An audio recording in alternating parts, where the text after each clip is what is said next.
pracoval v neskorých hodinách 6. dňa, prišiel k nemu anjel a pýta sa ho: Prečo na nich tráviš toľko času? Pán odpovedal: Už si videl všetky tie požiadavky, ktoré musíš spĺňať. Musí fungovať vo všetkých druhoch situácií. Musí byť schopná prijať niekoľko detí v rovnakom čase. Musí mať objatie, ktoré môže liečiť všetko od rozbitého kolena až po zlomené srdce. A to všetko musí zvládnuť len s 2 rukami. Anjela to zaujalo. Len 2 ruky? Nemožné. A je to štandardný model?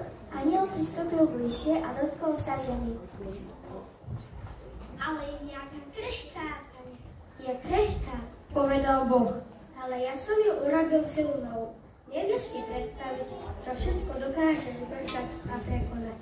Môžem myslieť? Pýtal sa anjel. Pán odpovedal: Ja len, že myslí, ale dokáže aj stlomatiť a vyjednávať. Anjel sa dotkol jej tváre.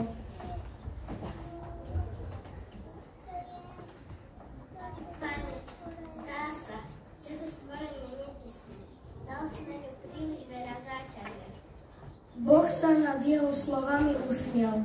To je zlža, hlupáči. Čo to je? Spýtal sa anjel.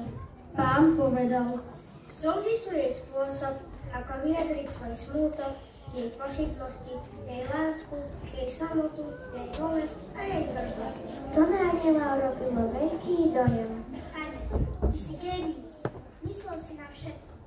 Žena je skutočne úžasná.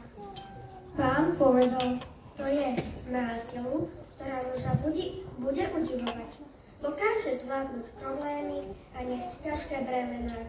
Je držiteľkou šťastia, lásky a života. Uspieva sa, i keď sa cíti zle.